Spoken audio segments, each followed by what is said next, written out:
I already know what I'm going to say once I beat Sean. I'm going to get on that mic after the fight. Before we watch the video, we just wanted to ask you a massive favour. We just wanted to ask you if you could please take a minute to like the video, subscribe to the channel, turn notifications on, and also check out our TikTok for short content and daily updates.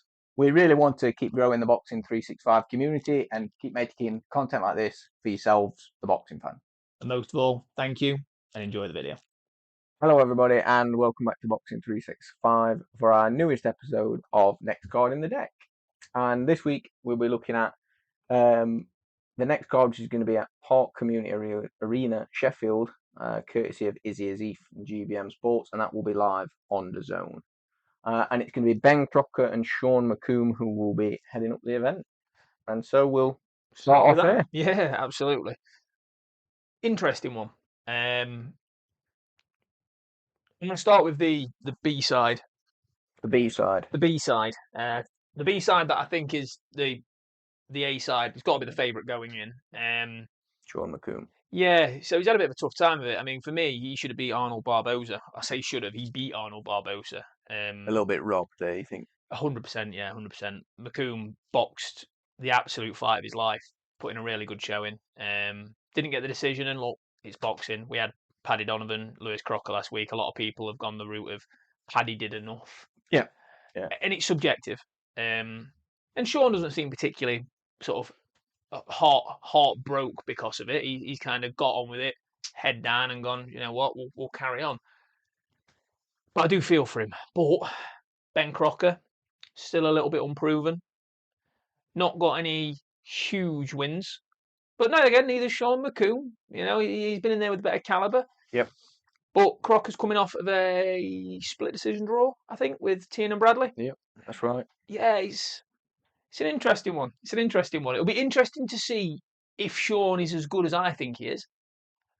And it'll be interesting to see just how good Ben Crocker is. Because if Ben Crocker goes and beats Sean McComb in anything remotely convincing, big statement. Yeah, definitely. Massive statement. Big statement. Like you say, Crocker, he's got the one draw, which is the only real blemish so far on his record. Yeah. Like you say, he's not necessarily for anybody massively notable at the minute, but I suppose you expect that as you're moving up. I think is he 12? Is he 12 now? 14 and 0. Well, 14 and 1, isn't he? I think 14-0 and 1. Yeah. So he's still very, very early into his career. You know, I was obviously over the last week. Bit of sad news. We've obviously lost the late great Ricky Hatton. Yep. Which broke my heart. One of the very first people in boxing for me to go, you know what? I absolutely adored him. Like it was Council Estate lad. Yeah. There will not be another boxer, and you can mark my words on this. There will not be another British boxer who, from a Council Estate in Manchester, takes 30,000 people to Vegas to fight Floyd Mayweather. Yep. The guy was special. Well, I'd be surprised if they took them there to fight Floyd Mayweather, to be fair. Yeah, that's true. Again, I accept the point. Yeah, but, sorry to go off topic, but my point being is you look at his record, and Ricky Hatton, the great Ricky Hatton, at 14 and 0, it's very easy to sit here and go, you know, Ben Crocker's not done a lot. Ben Crocker's a baby in the sport. Yeah. Dalton Smith at 14 and 0 was fighting similar opposition, maybe even a little bit below. I mean, yeah, it's should be a good one. He's got back-to-back wins over. Now get ready for this. Stelios Papadopoulos, who was hippopotamus. He was undefeated. He was before he fought Crocker, and so. Again, proving himself against people who were also undefeated, which is good. So. Yeah, I think it's not a weird fight. I'm trying to find the right words for it, because I try and do. I think it's a good fight. Oh, it's a very good fight. It's a very good fight. A very good fight. Yeah. I think especially for Crocker, if he goes and wins, then, like you said, it's a pretty good statement. The reason I think it's an interesting fight is I do believe it will be a really good fight, and I think both fighters are at a really good level. The reason I say it's interesting or an unusual or an odd fight is that I still, even though we know it's going to be a good fight and we feel it's going to be a good fight, we still don't quite know how good either of them are. Yeah. Because yes, Sean McComb should have beat Arnold Barboza, who is a fringe world rank contender. But was that a good night in the office? Yeah. Do you know what I mean? Was that just we've seen it before. George Kambosos Jr. is a prime example. Had his absolute best night's work against Teofimo Lopez. Nothing since. It's interesting. Yeah, really interesting. But But a good one. Ben Crocker, good lad, seems really nice kid, and Sean McComb, same for him. So whoever wins, I'll be happy to see move on. And I don't think it hurts the loser particularly. I think it's a good 50-50 fight, and fair play to Izzy for putting it on. Both his lads. Yeah, it looks good, and like you say, it's whether McComb, who's had that bit of experience with some higher level fighters, comes in and shows that he's still the man, or whether Crocker, who's a little bit younger, a little bit fresher, comes in and upsets the apple cart. Yeah, well, not really upsetting, really, is it? Maintains the trajectory that people hope that he's on. So. Yeah, I think the thing is with Crocker, I think fair play to him for taking this fight. So he's coming in as the IBF European champion. Yep. So he's coming in as the IBF European champion, coming off a draw against Tiernan Bradley. We don't know why that's not particularly happening. I'm sure Izzy will have his reasons. He's not gone, do you know what, I need to right the draw, I need to fix that. I could have a keep warm fight. Like, there's a couple of other fighters on this card that we'll discuss. He's gone, no, I want the biggest fight. He's coming off a draw against a really tough fighter in Tiernan Bradley, and he's not gone, I'll tread water. No, he's gone, now. Like, Tiernan's not available. I'm not waiting around. Let's step the level up. And that's exactly what he's done. And all due respect to him. Yeah, it's going to be a good one. Absolutely. So, I'll be honest, our opinions on this one a little bit split. Do you know whose opinion won't be split? Main event fighter, guy at the front of the card, Ben Crocker.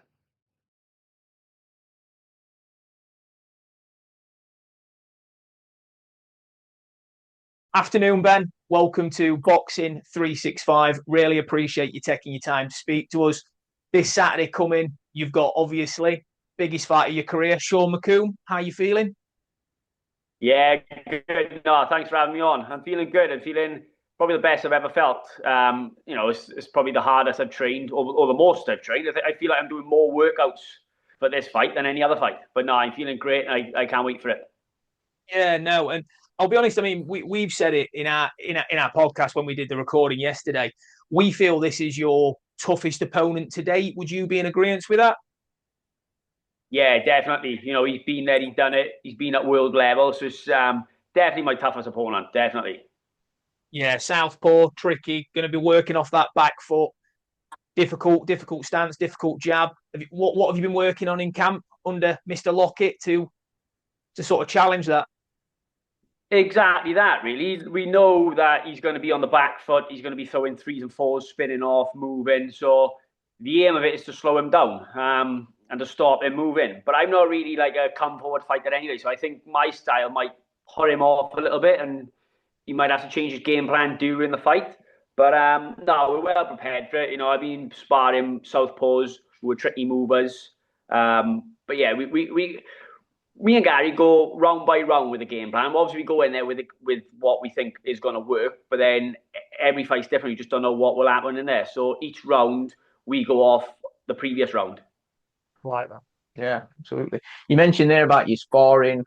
We thought we'd take the time to ask you if you're same camp, same trainer as Gavin Gwynn. Do you get much time in with Gavin at all?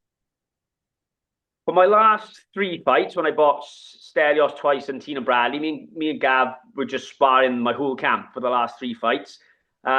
This camp, I've probably only done about 3 spars with Gav, purely for fitness, because he's just a workhorse. He's on new, so sparring Gav will get him super fit. But I think Sean's got in his head that I've been sparring Gav the whole camp, but I haven't. I've been getting my southpaw sparring in. But like I said, yeah, only three spars I probably had with Gav. But we have had a chat of what we think Sean will do and what he has done previously. I think that's a great thing, and obviously we won't spend too much time on Mr. Gwynn, but he's the wrong style for this. You're going in there with a step back fighter more than a come forward fighter, like obviously Gavin. But what you said earlier, and I think you mentioned it in another interview, you said this is going to be a chess match, and I think we agree with that in regards that Sean McComb's not going to want to overcommit on that front foot, but you're not necessarily an overcommitted fighter either, so it's going to be a very measured approach, and for a boxing purist, I think it's going to be a stunning fight to watch. But But yeah, it's going to be interesting. Going to be really interesting. Yeah, absolutely. Yeah, that's what I think as well. Like I was sparring with a boy called Anton Haskins yesterday, actually. Very similar style to Sean, and we were the same. It was whoever throws first and overcommits, and then they're going to get countered, and that's exactly how I think this fight is going to go. Yeah, agreed. Yeah, brilliant. Like you mentioned it a minute ago, obviously your last outing was Tiernan Bradley, and unfortunately picked up the draw there. Is there anything you're particularly looking at trying to learn from that fight, or anything that you've been working on from that? Yeah, well, when I watched that fight back, the only thing I'd probably say I could have done more was, and I'll probably do in this fight, is when we were in the clinch and I was walking Tiernan back, we were just separating. None of us, me or him, we weren't really offloading on the shots. So I think with Sean, as soon as I get him onto the ropes, that's when I will work. So I'm on him then, and that's when I'll let the shots go. Interesting to see, definitely. I think that sounds like a good game plan for you. Yeah. I think you'll have good success there as well, because don't get me wrong, Sean's obviously capable in the pocket, but it's definitely not one of his strong points. And you saw that on the occasions against Barbosa, which I thought he actually won the Barbosa fight. But again, what's done is done. He's now got yourself defending IBF European champion. Now, not to risk offending you, we did say yesterday this is your toughest fight, and I do think on paper, though the champion, you do come in as the underdog. But you come through this, you win. What next? What next for you, Ben? That's it. You know, like I think everyone, apart from my friends, my family, my team, everyone on social media is writing me off. You know what I mean? They're saying I haven't got a chance at all, and I'm coming in a huge underdog. But I don't mind it. If anything, it's motivating me more to win this fight, and I'm actually really, really excited for the fight. Which sounds mad because I don't know why people get excited for a fight, but I actually am. And like winning this will just prove all the doubters wrong, and I'm really excited to get in and just prove how good I am, because I think a few people are just writing me off. And yeah, winning this fight, I think, could open major doors to maybe signing a multi-fight contract with someone, or definitely bigger fights. I mean, to be fair, we didn't write you off. We called it a 60-40. We think McComb's proven, obviously at world level, but there's a lot that's still to be seen from you, and in a lot of cases, that's the hardest fights to train for. Sean knew what he was getting with Barbosa. You're still a little unknown, and I think that'll work in your benefit. So we are backing you. It's just I think you're up for a tough night's work, I must admit. You mentioned there actually. Yeah, no, I agree with you. Yeah, I definitely agree. You said you felt like a few people were writing you off a little bit. Would you have a message for those people going into the fight? I already know what I'm going to say once I beat Sean. I'm going to get on that mic after the fight. I'm going to out everyone then. Look forward to it. When you get the mic after the you win, make sure to address Dan. Give Dan a little shout. Like, Dan, look, told you you'd have your message. This is it. Yeah. So I think we should move on to some non-boxing. Yeah, well, away from it, fight. From the fight. One of the things that we had written down, obviously, hopefully this fight goes your way. Like you say, maybe a nice deal with one of the big promoters, sort of thing. Where's your dream venue? Where would you really like to fight? You know what? My dream venue has always been America. Las Vegas, Madison Square Gardens, MGM Grand Las Vegas, or Madison Square Gardens, New York. Funny enough, I'm going to put the camera towards me a bit more. The weather's mad here in Wales. I can't compare the year. But I almost had a fight in Madison Square Gardens going back in June, but the fight fell through. They won offering the money that I wanted. Plus, I found out you get taxed in America, taxed in the UK. So for who it was against, it just wasn't worth it. So yeah, the fight never come off. I was gutted because it would have been a dream location to go there. We allowed to know the opponent, or have you got a non-disclosure agreement on that one? You know, I can't even remember his name now. He's in the top 12 in the world though. He's calling out Hitchens. Oh, what was his name? I can't even remember his name. He was like, oh, he's a real tough fight. He was like 17 wins, 16 knockouts, and the money they were offering, I was like, look, I'm not coming over to lose. I'm coming over to give it to him, but I want a bigger payday than what you're offering. Yeah. Yeah, you need to. The money's got to outweigh the risk in a lot of the things. You know, you go out there in a tough fight like that and you lose. You at least want to walk away with a bit of a payday for you and the family, don't you? I think that's the thing. Yeah, exactly. Do you know what I mean? Go on, Dan. I'm going to let you get on with that while I'm going to do some digging to find this opponent while you carry on. So we know your dream venue then, where you'd love to box, and obviously again, hopefully that comes through for you as you continue with your career. Outside of boxing, what do you like to do that sort of keeps you focused? What sort of things do you enjoy? Hobbies, that sort of thing. Well, I think boxing is my life. Like my job is one-to-one boxing. This is my gym now. I got a home gym, so I train clients one-to-one. But apart from training and working, I like to go out with my friends. I you know, when I'm gonna fight, I do enjoy a pint. I like to go see the boys, have a bit of food, have a pint, enjoy my life. Or if I don't do that, I just love chilling in my house, chilling in bed, and just watching films. I love movies. What's your favourite film, Ben? Favorite film of all time is gotta be Braveheart. Braveheart, wow. Do you know what? Right. Left field that. I do think that's left field. I'm still trying to find this opponent. I know, I can't remember his name now. He didn't fight in the end though, because he pulled out 5 days before the fight anyway, the hand injury, I think it was. But I can't remember his name. In the top 15, American guy, yeah? Yeah, American guy. He was definitely top 15 in the world. We've got... It was 17 fights, 16 knockouts.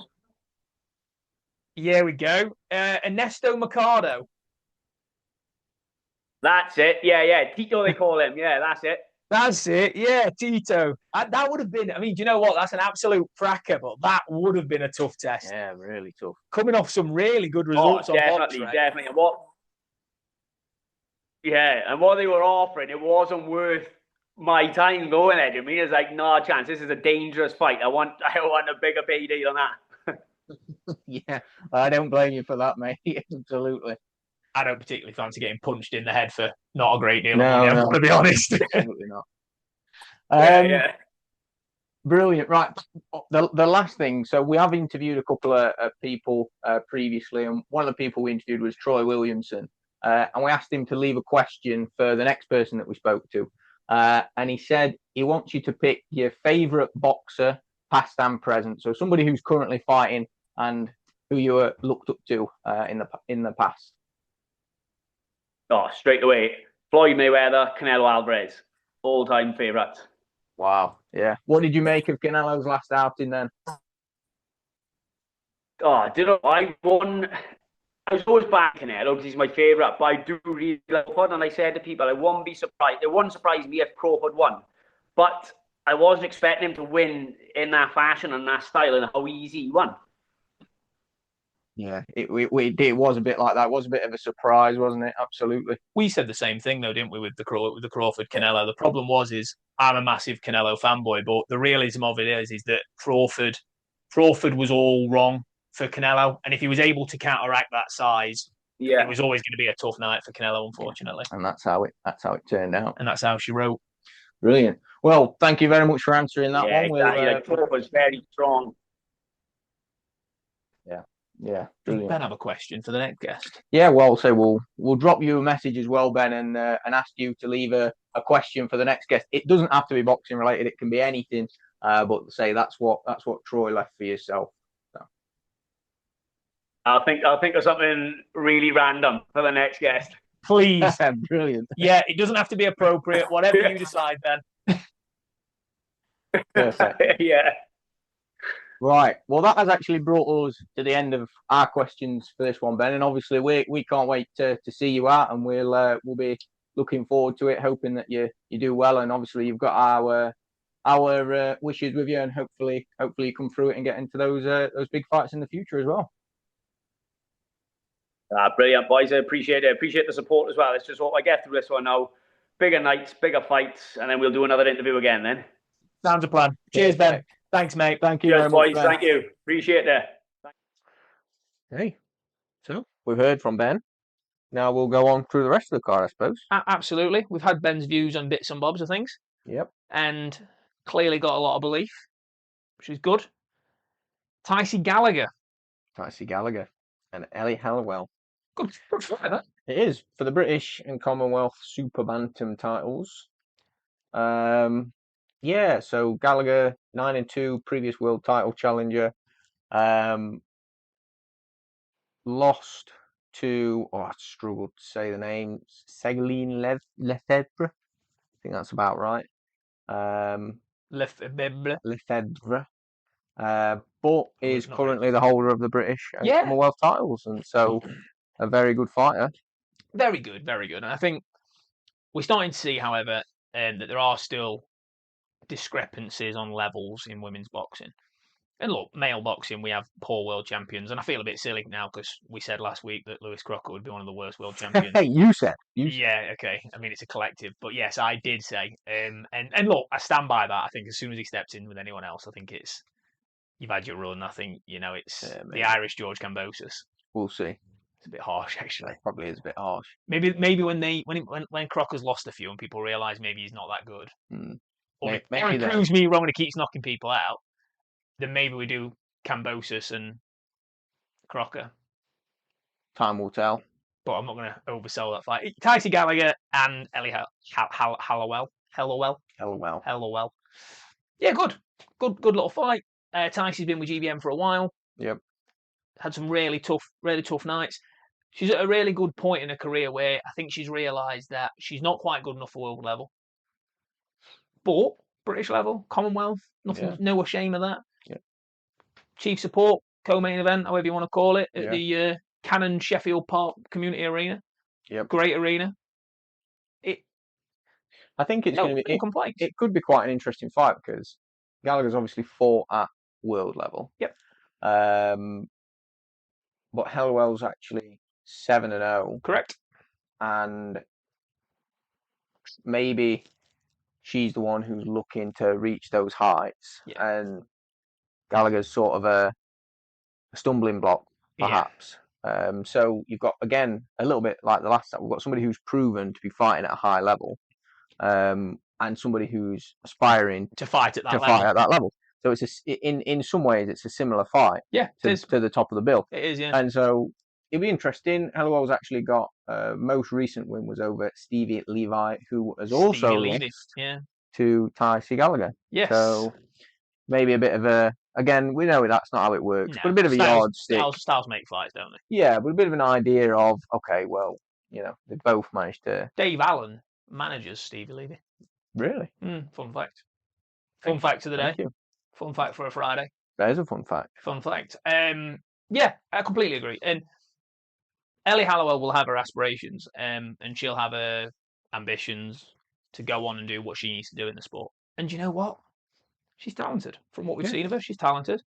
She does have a stoppage as well. She does. Which is always nice to see for in the 2-minute rounds. Yeah, no. For me, Tyson wins that. Not to jump ahead of the curve a little bit.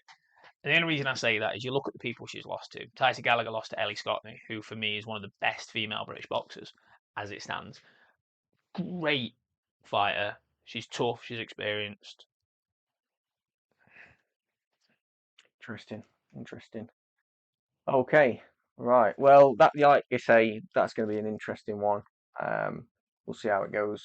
The rest of the card, we've been a bit of a unique position this week because at the time of recording, nobody on the rest of the card has an opponent. Good. So we will just be talking about them specifically, but there's enough interesting people on there that it makes for a good talk. Oh, there is. There's the King of the Ring Walks. Yeah, the King of the Ring Walks. Who, when we made that post, you all absolutely loved it. Make sure to go back and have a look. So we will be doing that again. Yeah, I will absolutely be posting it again. I might even post the same one again. Greatest Kraus. And you know what as well, right? A bit like Vidal Riley in regards that people cling on to the novelties. Vidal Riley coached KSI. Yeah. Greatest Kraus, he's the King of the Ring Walk. And look, he is. But he's also a very, very, very highly rated light heavyweight. Is he 7-0? He's 7-0, 7 stoppages. The kid's not just a good-looking kid as well, mate. That is a good-looking boy. That does a lot for boxers, I think, It doesn't does, it? yeah, until they get punched a lot, and then Yeah. generally they end up like they lose that a bit. They end up like I'm not going to name anyone, but there's a few that I could name. But yeah, he's got everything. He speaks well. He does his ring walks with his little girl, which is obviously the cutest thing in the world. He's super talented, super tough. Yeah. Hits hard. He's not fought past the second round yet. I don't need to. Which is amazing, really, isn't it? He will. As time, we spoke about this with Moses Atauman. I feel like with this discussion, we're going to find ourselves going sort of here, there, and everywhere because of the lack of detail available on the card. But people say that with Moses, he needs a round, he needs a round. I completely agree. So does everyone else. Kraus will get them. Yeah. They'll come because they will come at a point where he goes in there and he lands flush, and the guy in front of him doesn't care. Yeah. And that's where you're then going to go. We learn what's about these guys. But at the minute, absolutely tearing it up. Super talented, super fun, great for the camera. And do you know what? GBM are doing a brilliant job with him. Absolutely brilliant. Yeah, be interesting to see whether this is the fight that goes the distance. Again, assuming that there's no opponent at the minute, probably to be not, assigned a week out. My guess is he's probably fighting Humpty Dumpty. Humpty Dumpty. Next up on the list is Shaquille Thompson. Another superb talent at the GBM stable. Yeah, very special. 14-0, 10 stoppages. Yeah.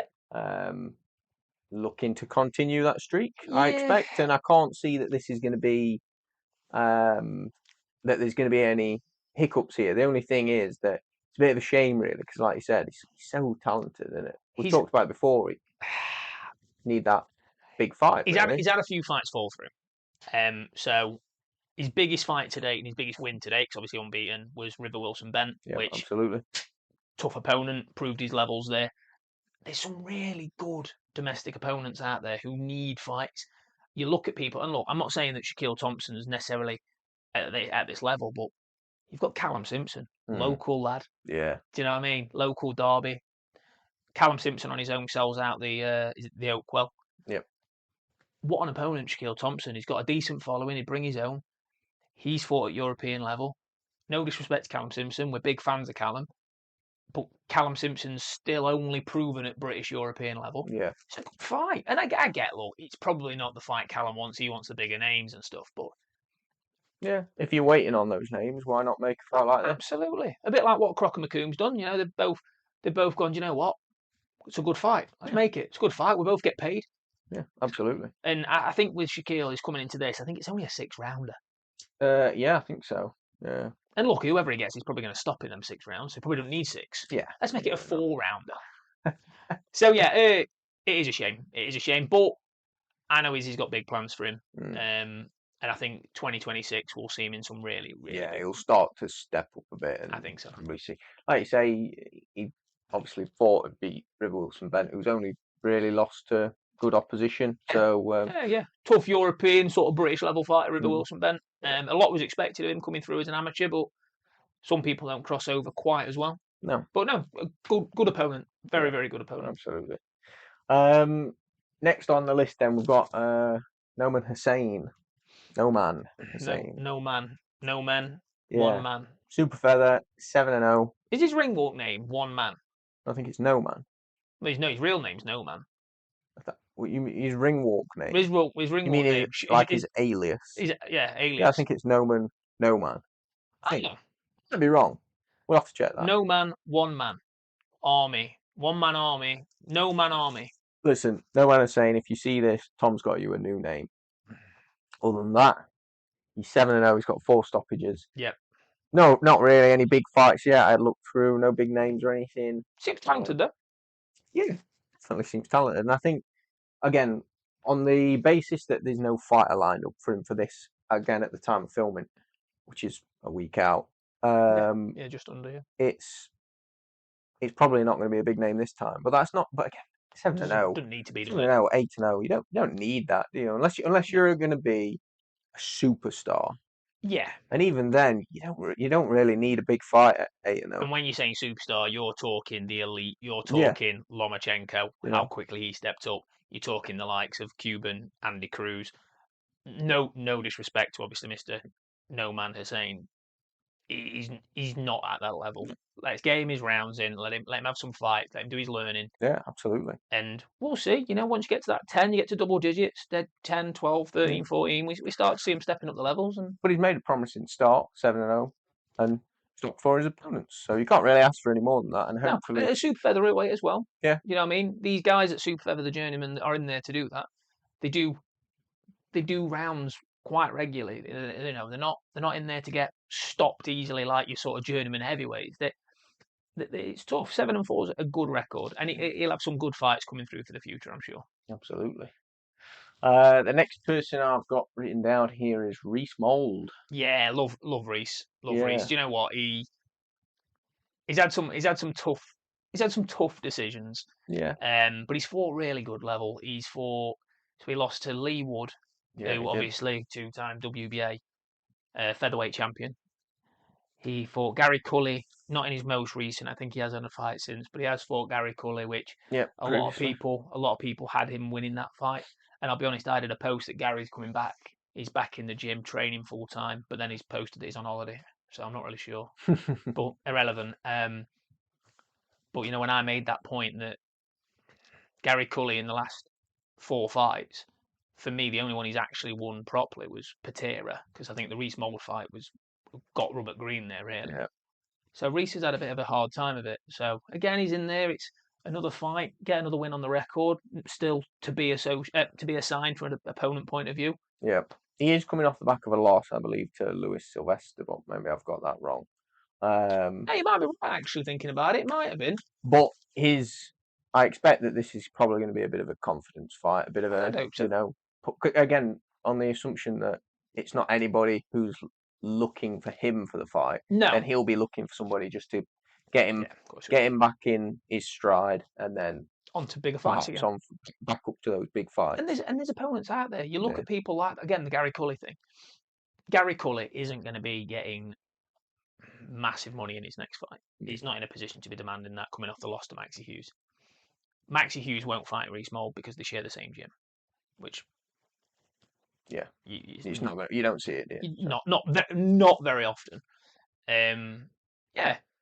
I think the Gary Cully fight, I think let's run that back. Gary needs an opponent. Yeah.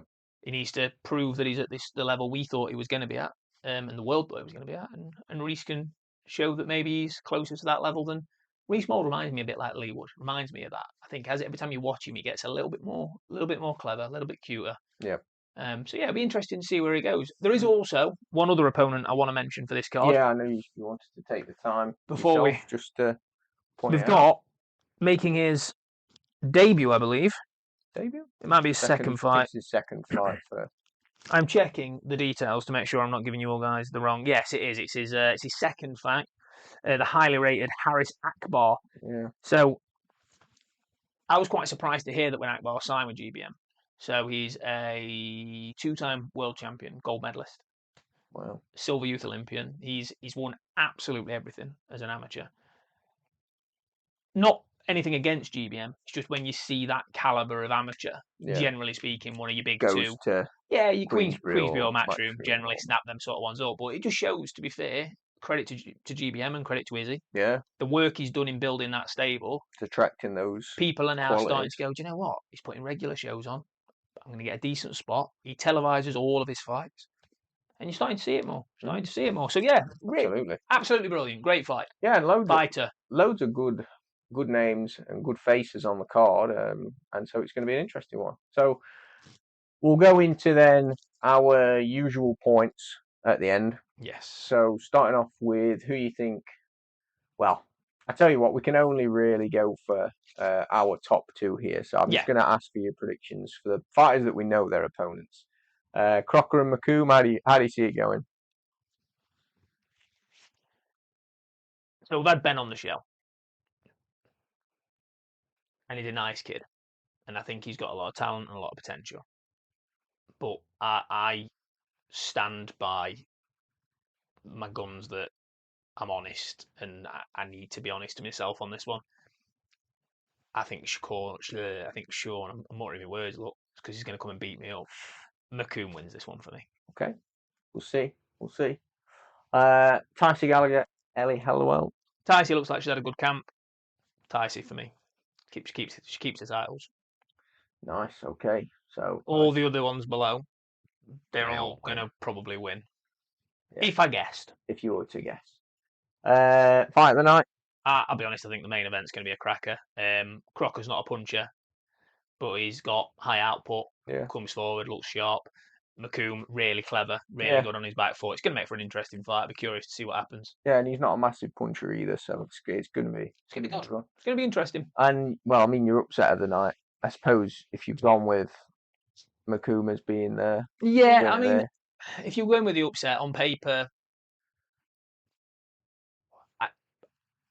I'll mix it up. I'll go Ellie, just because I think she comes in as the bookies underdog, but also it's a really, really tough fight. And if she's as good as people have been saying she is, then she may very well do a job on Ticey. Yeah.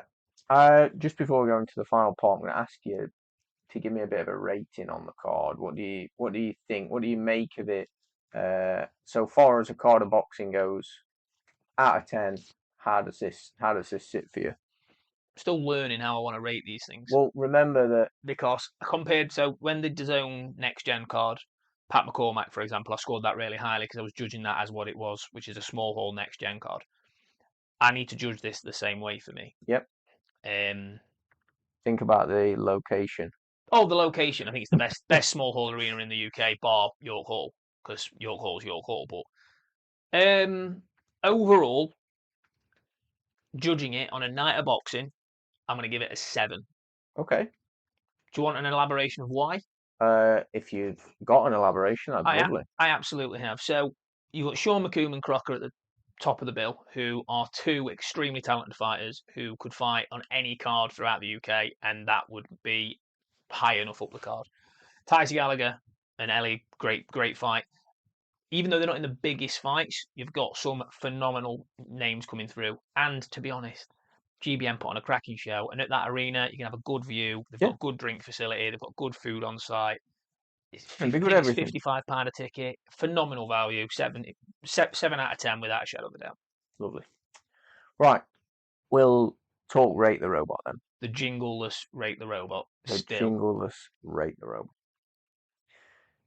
So, ChatGPT has done its first particularly bad job. It is only predicting the headline and the co-main event. So we only did that. We have got. But we only did that. Yeah, but we talked about the rest. So, and ChatGPT. Yeah, we don't like robots. Small, so, it says McComb beats Crocker by decision, and see that.